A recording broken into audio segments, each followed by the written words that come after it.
Bende Mataram. Audiobook, novel silat. Cerita, H. Praktikto. Bab 60. Sekonyong-konyong pendekar Abdur Rasim berkata nyaring. Nona, bukankah kita sudah saling mengenal? Lantas? Nona adalah putri Adipati Surengpati. Terimalah hormatku. Kemudian kupinta, agar Nona jangan ikut campur dalam urusan ini. Abdur Rasim rupanya masih teringat akan peringatan Sang Dewa Resi dahulu di halaman Kadipaten, bahwa sekali-kali jangan melibatkan diri dengan putri Adipati Surengpati. Karena apabila sampai terlibat, urusan bisa jadi runyam.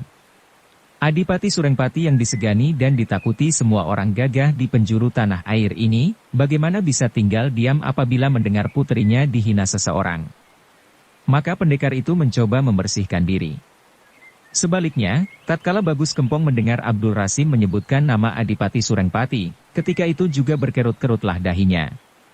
Sebagai murid Kiai Kasan Kesambi, tahulah dia siapa Adipati Surengpati. Meskipun belum pernah bersua dengan orangnya, tapi menurut tutur kata gurunya tidak begitu menyenangkan. Karena Adipati Surengpati terkenal angkuh, kejam dan penyendiri. Sang Haji, bisiknya, apakah kawanmu itu benar-benar putri Adipati Surengpati? Sang Haji mengiyakan sambil mengangguk, dan Bagus Kempong nampak menghela napas. Dengan pandang tajam ia mengawaskan gerak-gerik Titisari yang nampak berkesan liar. Aji, tiba-tiba Titisari berkata kepada Sang Haji. Bukankah itu sahabatmu? Anak angkat Pangeran Bumi Gede, Tuan Sanjaya? Hai, bagaimana dia bisa berada di sini? Tolonglah tanyakan, di mana kini kakakku Nuraini berada? Mendengar ujar Titisari, Sang Haji terkejut dan tersipu-sipu. Sanjaya dan Abdur Rasim berubah hebat wajahnya. Mereka saling memandang dengan pandang keripuhan. Nona, Doroma Sanjaya adalah sesembahanku. Aku sudah bersikap hormat kepadamu, mengapa engkau bersikap kurang ajar, tegur Abdur Rasim. Tak bolehkah aku berkata sebenarnya, sahut Titisari dengan tertawa. Abdur Rasim jadi kewalahan. Memang apa yang dikatakan Titisari adalah peristiwa sebenarnya. Waktu itu dia pun lagi menghadap Sanjaya. Kemudian terdengar jendela rumah diketuk orang. Dan tahu-tahu seorang gadis lemah lembut sudah berada di dalam kamar. Sebagai seorang pendekar, ia diajar menghargai ucapan seseorang yang benar, meskipun akan menyakiti hati. Karena itu dia terpaksa membungkam mulut. Sebaliknya Sanjaya yang berhati licin, dengan tenang terus melangkah maju. Ia tersenyum sambil mengangguk. Berkata lemah lembut. Perkara itu, bukankah bisa dibicarakan pada waktu lain? Pada saat ini, kami sedang menghadapi suatu perkara yang harus kami selesaikan. Ia berhenti mengesankan. Kemudian mengarah kepada Yuyu Rumpung, Manyar Sewu, Cocak Hijau dan Sawung Rana yang nampak tak bersabar lagi. Berkata kepada mereka, apakah yang harus kita lakukan? Dengus Cocak Hijau. Gadis itu, bukankah yang datang berkeluyuran di halaman Kadipaten? Sanjaya terhenyak heran.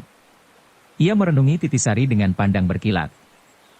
Semenjak dahulu, ingin aku memuntir lehernya, kata Cocak Hijau lagi. Sekarang, jangan biarkan dia mengacau lagi. Serahkan dia kepadaku.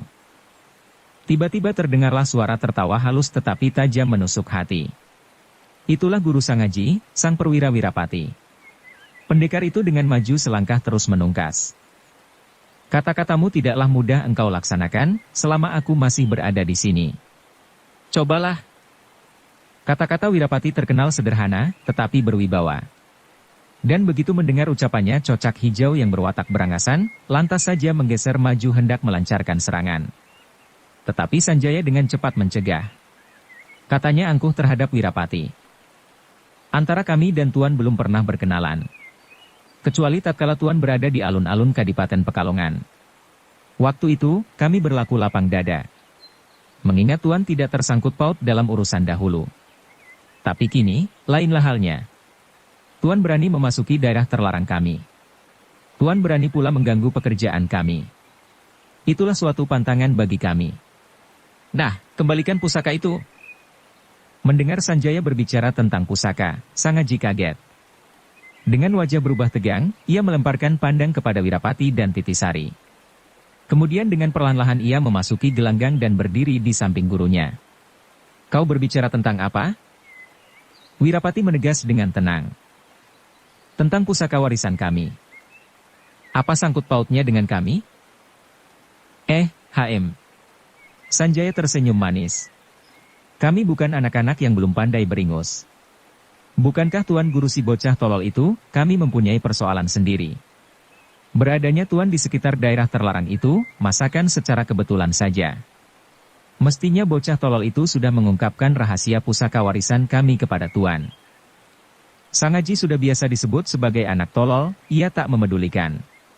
Sebaliknya tidaklah demikian halnya Titisari, gadis yang memujanya di atas segala. Mendengar dia disebut sebagai bocah tolol, serentak gusarlah gadis itu. Tajam dia mendamprat, "Hai, kau berani mentolol-tololkan kawanku. Kau ular busuk, tutuplah mulutmu." Ia menoleh kepada Sangaji. Terus memberi saran, "Aji, dulu, aku pernah mendengar kisah gurumu yang galak berlawanan berbicara dengan pendeta Edan Hajar Karangpandan. Bahwasanya antara engkau dan ular itu mempunyai ganjelan yang harus kau selesaikan. Inilah suatu kesempatan yang bagus sekali untuk membuktikan bahwa engkau bukanlah seorang pemuda tolol. Hajarlah dia biar belajar bersopan santun. Kalau Kak Nuraini gusar, akulah lawannya." Hebat kata-kata Titisari. Seperti geledek di siang hari mereka yang mendengar jadi terpengaruh. Yuyu Rumpung, Manyar Sewu, Cocak Hijau, Sawung Rana dan Abdul Rasim tidak begitu jelas mengetahui persoalannya yang terjadi antara Sanjaya dan Sangaji. Mereka hanya menebak-nebak belaka, setelah munculnya peristiwa Wayan Suwage dahulu di tengah lapangan hijau di Pekalongan. Meskipun tiada yang membicarakan lagi, tetapi sedikit banyak masuk pula dalam perhatian mereka. Secara samar-samar mereka mulai menduga-duga peristiwa gelap yang meliputi diri Pangeran Bumi Gede, Raden Ayu Bumi Gede dan Sanjaya. Terhadap Sangaji dan Titisari, mereka berempat mempunyai pengalamannya sendiri. Yuyu Rumpung mengenal Sangaji sebagai seorang yang harus dihantam rampung. Karena dia menaruh dendam sebesar bongkahan batu pegunungan. Maklumlah, kehormatan dirinya terus-menerus merosot tak keruan semenjak terlibat dengan anak muda itu. Dan Manyar Sewu serta Cocak Hijau mengenal Sangaji selagi mengadu kepandaian melawan Sanjaya di lapangan arena. Mereka berdua menyaksikan bahwa Sanjaya akan dapat mengalahkannya. Hanya saja, pemuda asing itu ulet luar biasa. Sebaliknya Abdul Rasim dan Sawung Rana hanya mengenal Titisari belaka, tatkala gadis itu berada di Serambi Kadipaten Pekalongan. Terhadap Sangaji, mereka tak mempunyai perkara yang harus diselesaikan. Lainlah halnya dengan Wirapati, Titisari, Sanjaya dan Sangaji sendiri. Mereka mengetahui belaka, apa yang terjadi dan apa yang harus diselesaikan.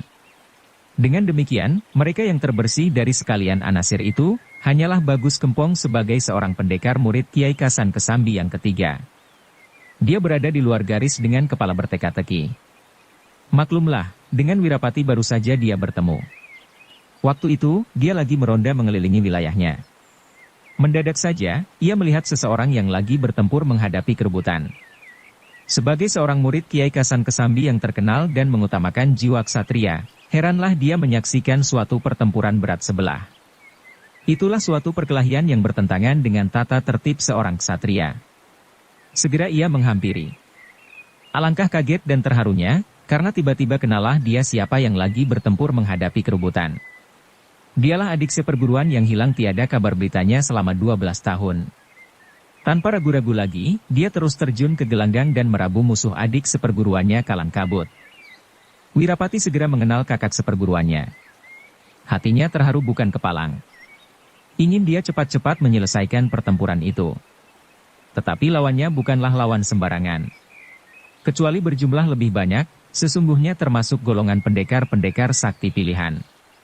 Itulah sebabnya, antara mereka berdua belum sempat berbicara seleluasa-leluasanya. Dan belum lagi mereka bisa menyelesaikan pertempuran, datanglah lagi suatu desakan baru. Sanjaya dan Abdul Rasim datang mengkerubut. Kemudian datang pula Sangaji dan Titisari yang membuat mereka bisa bernapas selintasan. "Anakku Titisari," kata Wirapati tiba-tiba. "Sesungguhnya persoalan antara Sangaji dan Sanjaya adalah persoalanku dan gurunya, dan antara aku dan gurunya, sudah memperoleh suatu penyelesaian. Hal ini tak perlu dikutik-kutik lagi. Karena itu selama aku ada, Sangaji dan Sanjaya tak kuperkenankan mengadu kepandaian. Kecuali apabila berdasarkan alasan lain. Ah, ya, Titisari meraba keningnya dan seolah-olah tersadar. Bukankah Ki Hajar Karangpandan menyatakan bahwa dia menyerah kalah? Dengan begitu, anak angkat pangeran itu dinyatakan kalah pula.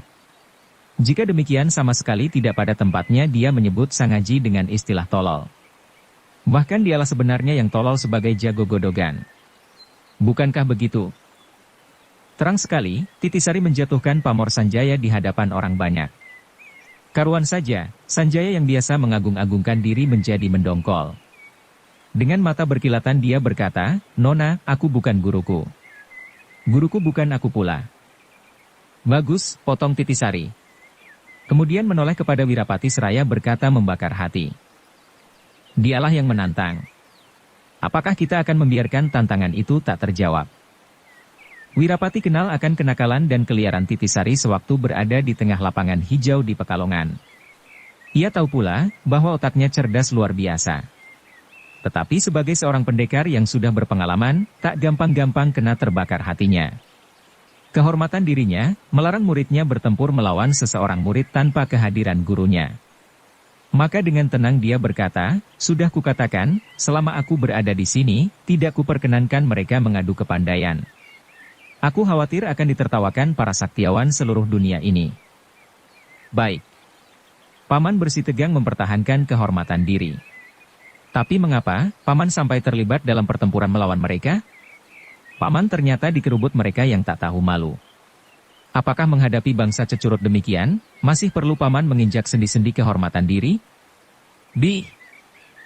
Diejek sebagai bangsa cecurut, Yuyu Rumpung, Manyar Sewu dan Cocak Hijau yang beradat berangasan, tak dapat lagi menyabarkan diri. Serentak mereka menyerang berbareng. Tapi benar-benar aneh. Dengan sedikit menggeserkan kaki, Titisari luput dari hantaman mereka bertiga.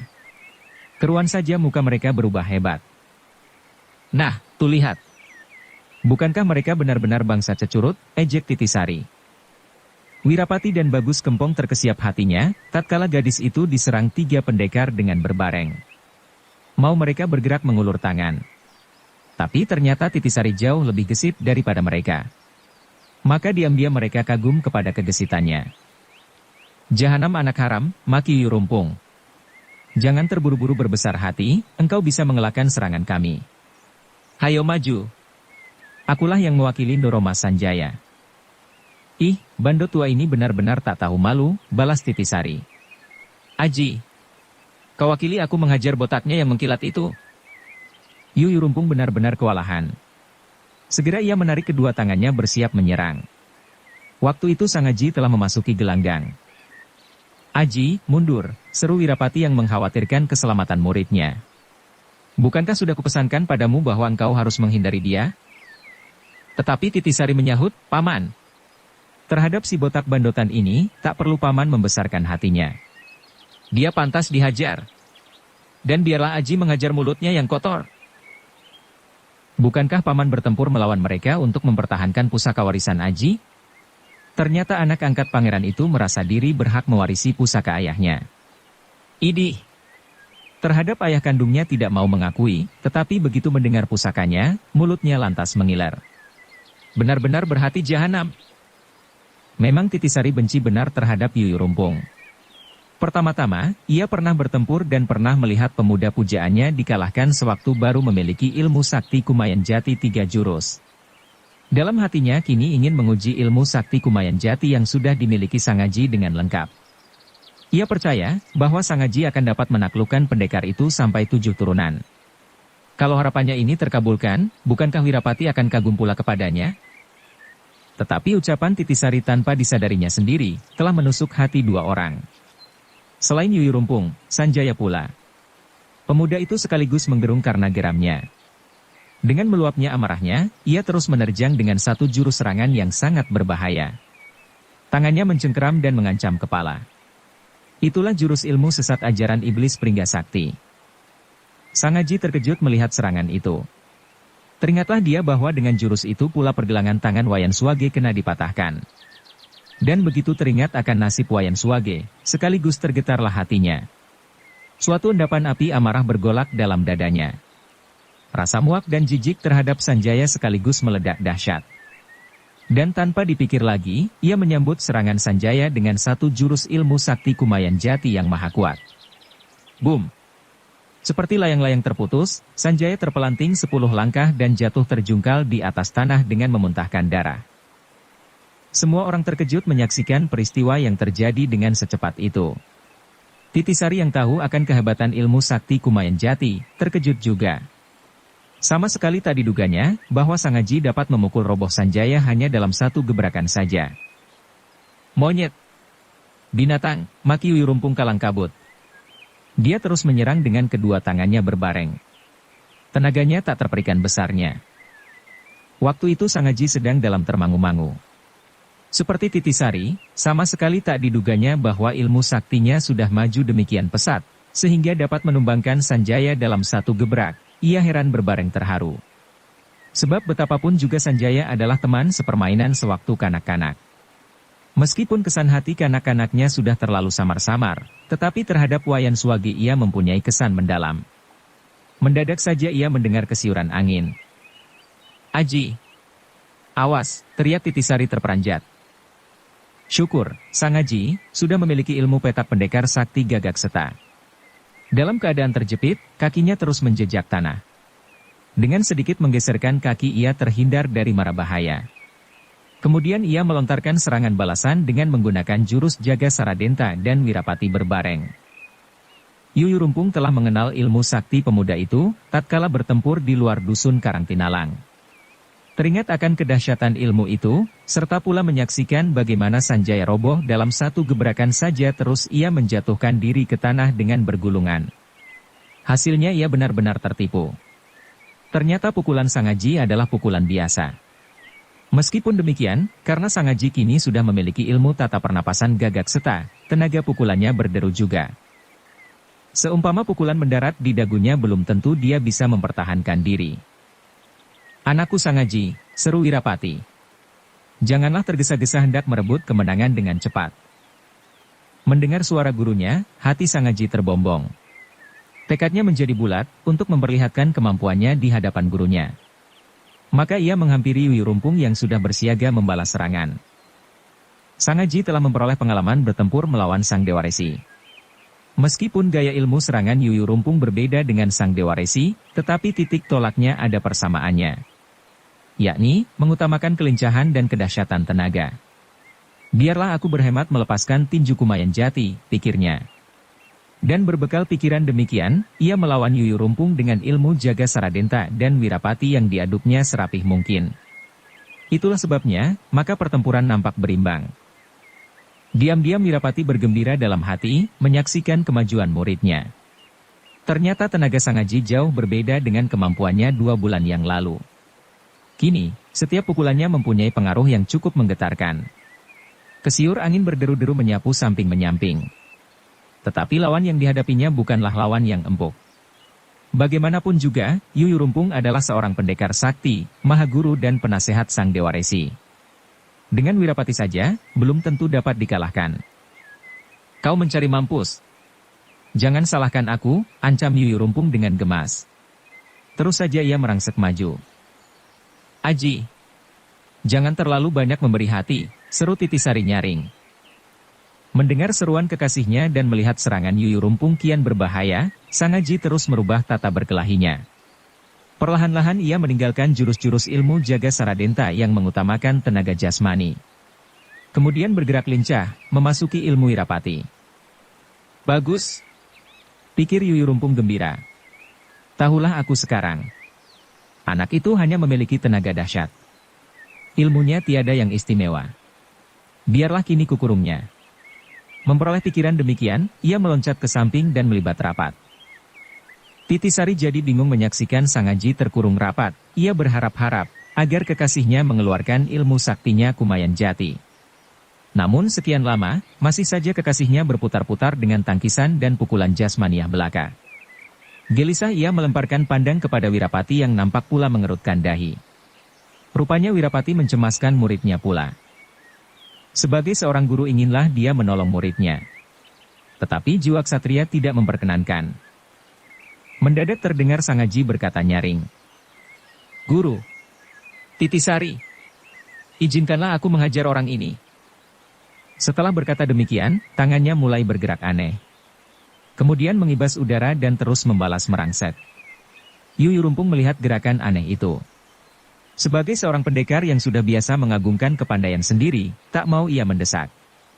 Ia tetap bersitegang dan inilah saat yang dikehendaki ilmu Kumayan Jati. Terus saja, Sangaji meliuk. Kaki kanannya menggeser cepat. Melihat gerakan ini, Yuyu Rumpung terperanjat. Sekaligus teringatlah dia kepada daya gempur ilmu anak muda itu. Cepat ia menarik kedua tangannya dan disilangkan untuk melindungi dada. Kemudian sikunya ditekuknya pula, untuk membarengi menyodok. Inilah cara pertahanan berbareng melontarkan serangan. Biasanya, dengan gerakan ini dia bisa menumbangkan lawan dengan sekali sodokan. Tetapi kali ini, dia bukan menghadapi lawan yang berilmu lumrah. Inilah kesalahan yang tak terampunkan. Maka tiba-tiba saja, tubuhnya bergetar. Sangaji telah melepaskan satu jurus ilmu sakti Kumayan Jati yang keras. Belum lagi Yuyu Rumpung mempersiagakan serangan balasan, sekali lagi Sangaji melontarkan pukulan yang aneh. Pundaknya kena terhajar. Rongga dadanya lantas saja menjadi sesak dan tubuhnya tiba-tiba terus terlempar sejauh 15 langkah. Semua orang menjadi kaget kembali, hingga mereka memperdengarkan rasa herannya. Justru pada saat itu, terjadilah suatu keanehan lain. Mendadak nampaklah sesosok bayangan berkelebat dengan menerkam kain leher Yuyu Rumpung. Bayangan itu kemudian berdiri dengan tegak. Ternyata dia adalah seorang laki-laki berkulit hitam mengkilat, bibirnya tebal berkepala gede. Roman wajahnya terkesan dingin beku. Dia tersenyum pahit dengan pandang mata berkilat-kilat. Semua yang melihat mereka menjadi terperanjat setengah mati, karena orang itu adalah iblis Pringgasakti. Guru, seru Sanjaya bergembira dan terus saja menyongsong kedatangan Pringgasakti dengan terhuyung-huyung. Ia hendak datang bersembah, mendadak ia mundur selangkah, karena di belakang gurunya nampak sesosok tubuh lain yang mengenakan jubah panjang warna abu-abu. Perawakan sesosok tubuh itu tinggi semampai. Dan wajahnya benar-benar mengerikan dan menggigilkan hati. Barang siapa sekali melihat wajahnya, takkan sudi melihat wajahnya untuk yang kedua kalinya. Waktu itu, Wirapati dan Bagus Kempong sedang saling memandang. Mereka heran, menyaksikan Sangaji dapat menumbangkan lawan dengan sekali pukul. Tadi mereka berdua sudah mengadu kekuatan dengan Yuyu Rumpung. Orang itu termasuk seorang pendekar yang tangguh. Bagaimana mungkin, bisa dilontarkan 15 langkah oleh seorang anak kemarin sore seperti layang-layang putus? Sedang mereka terheran-heran dan sibuk menduga-duga, muncullah iblis Pringgasakti dan sesosok tubuh berjubah abu-abu yang berwajah menyeramkan. Wirapati terperanjat melihat munculnya Pringgasakti, sampai hatinya tergetar. Sedangkan Bagus Kempong yang belum mengenal Pringgasakti, tersentak melihat sesosok tubuh yang berwajah menyeramkan. Wirapati terus maju menghadapi Pringgasakti. Dengan sedikit membungkuk dia berkata, "Aku atas nama rekanku Jaga Saradenta menyambut kedatanganmu, 2 bulan yang lalu kita pernah bertemu. Mestinya engkau masih mengenal aku." "HM. Dengus Pringgasakti, apakah engkau bernama Wirapati murid Kiai Kasan Kesambi?" "Benar." "Kau hilang atas nama Sidogol Jaga Saradenta menyambut kedatanganku?" "Bagus. Memang aku lagi mencari padanya. Bukankah kematian adikku ada hubungannya dengan dia?" Bagus Kempong yang mendengarkan percakapan antara adik seperguruannya dan Pringgasakti, tiba-tiba terkejut. Sebagai salah seorang murid Kiai Kesambi, dapatlah dia dengan cepat menebak bahwa orang itu pasti ada hubungan tertentu dengan gurunya. Dia bergerak maju pula, siap menghadapi kemungkinan. "Adik Wirapati, apakah dia pernah mengenal guru kita?" tanyanya nyaring. Menurut kabar, dia pernah bertempur selama 7 hari 7 malam mengadu kepandaian pada zaman Perang Gianti. "HM. Pringgasakti menggerung. Kemudian beralih mengamat-amati Sanjaya, yang berdiri tegak dengan wajah pucat lesi. Ia terperanjat, sewaktu melihat mulut Sanjaya berdarah pula. Tanyanya menegas, "Apakah Ndoromas bertempur dengan mereka?" Sanjaya mengangguk. Dengan setengah berbisik dia berkata, "Bukankah engkau sudah menerima wartaku?" Pringgasakti memperdengarkan tertawanya. Dengan menyipitkan matanya berkatalah dia, "Apakah dia gadismu?" Mendengar ujar Pringgasakti, Sanjaya nampak gugup. Ia mendehem tertahan seolah-olah minta dengan sangat kepada gurunya, agar merahasiakan tentang gadis itu. Tetapi Titisari yang cerdas, dengan cepat dapat membaca apa yang masih berkesan samar-samar. Pantas. Malam itu kakakku Nuraini tiada datang lagi ke pondok. Siapa menduga, telah mengabdikan diri kepada anak pangeran yang ganteng ini untuk menyampaikan berita. Aji. Apakah dugaanku ini salah, katanya nyaring.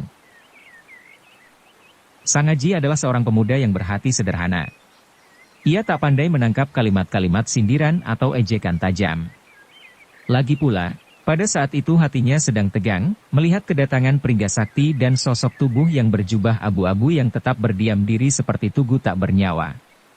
Itulah sebabnya, tatkala mendengar ucapan Titisari yang ditujukan kepadanya, ia menjadi terkejut.